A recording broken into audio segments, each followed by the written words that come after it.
സ്ത്രീധനം സീരിയലിലെ ചാളമേരിയുടെ മരുമകളായി അഭിനയിച്ച് കവിതാശ്രീയെ അങ്ങനെയൊന്നും പ്രേക്ഷകർ മറക്കില്ല.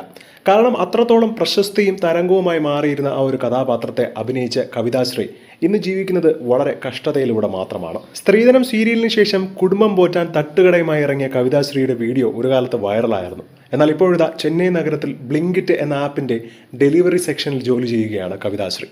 ജോലിക്കിടയിലെ തന്റെ വീഡിയോകളെല്ലാം സോഷ്യൽ മീഡിയയിൽ വന്നതോടുകൂടിയാണ് കവിതാശ്രീ ചെയ്യുന്ന കാര്യങ്ങളെല്ലാം എല്ലാവരും അറിഞ്ഞു തുടങ്ങിയത്. തിരുവനന്തപുരംകാരിയായിരുന്ന കവിതാശ്രീ ഒരാണും ഒരു പെണ്ണും അടങ്ങുന്ന മക്കളായിരുന്നു നടിയുടെ കുടുംബം. ഭർത്താവില്ലായിരുന്നു. പെട്ടെന്നാണ് കവിതാശ്രീയുടെ മകന് UK-യിൽ ഒരു പഠനത്തിന് അവസരം ലഭിക്കുന്നത്. ഏകദേശം 50 ലക്ഷം രൂപയായിരുന്നു ആ കോഴ്സിന്റെ ചെലവ്. ഒരു വർഷം 12 ലക്ഷം രൂപ വെച്ച് അടച്ചാൽ മതി, മാത്രമല്ല അവിടെ പോയി പാർട്ട് ടൈം ജോലിയൊക്കെ ചെയ്ത് എങ്ങനെയെങ്കിലും ഒക്കെ കടം വീട്ടാം എന്ന് പറഞ്ഞുകൊണ്ടാണ് മകനെ UK-ലേക്ക് പറഞ്ഞയക്കുന്നത്. അങ്ങനെ ഒരുപാട് പേരുടെ സഹായം കൊണ്ട് UK-യിലെത്തിയ മകനാവട്ടെ അവിടെ എത്തിയപ്പോൾ കാര്യങ്ങൾ മാറിമറിയുകയായിരുന്നു. മഞ്ഞുവീഴ്ചയുടെ മാസങ്ങൾ ഒഴിവാക്കി 6 മാസമേ അവിടെ ക്ലാസ് ഉണ്ടായിരുന്നുള്ളൂ. അതായത് മാസം 2 ലക്ഷം രൂപ വീതം അടച്ചുകൊണ്ടിരിക്കണം. ഇതോടെയാണ് നടിയും കുടുംബവും പെട്ടുപോകുന്നത്. ഒരു വർഷത്തെ ഫീസ് എങ്ങനെയൊക്കെ അടച്ചു തീർത്തെങ്കിലും അടുത്ത വർഷത്തെ ഫീസ് അടയ്ക്കാൻ നിവൃത്തിയില്ലാതെ വന്നപ്പോൾ അന്ന് തട്ടുകട തുടങ്ങി.